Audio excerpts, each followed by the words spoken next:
तर आज आपण पाहणार आहोत 10 सेंटीमीटर बाजू असलेल्या घनाची घनफळ बरोबर किती. आता जेव्हा आपल्याला बहुपर्यायी प्रश्न येतो त्यावेळेस त्यामध्ये 4 पर्याय असतात. 4 पर्याय असताना काही जण काय करतात, डायरेक्ट आपल्याला उत्तर माहिती नसल्यामुळे कोणतेही एक टिक करतात, पण तसं टिक करायचं नाही. तरी तर पहिल्यांदा काय करायचं, घनाचे घनफळाचं सूत्र काय आहे हे पाहायचं. घनाच्या घनफळाचं सूत्र काय, घनाचे घनफळ बरोबर घनाचे घनफळ बरोबर बाजूचा घन हे सूत्र आहे. मग इथं बाजू काय म्हणलेली आहे, 10 सेंटीमीटर बाजू म्हणलेली आहे.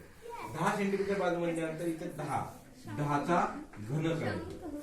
10चा घन किती आहे, 10चा घन 10चा वर्ग 100 आणि 10चा घन 1000 सेंटीमीटरचा घन ही आहे अचूक उत्तर.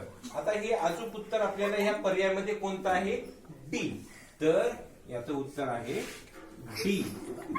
डी कोणता आहे, 1000 सेंटीमीटरचा घन ही आहे अचूक उत्तर.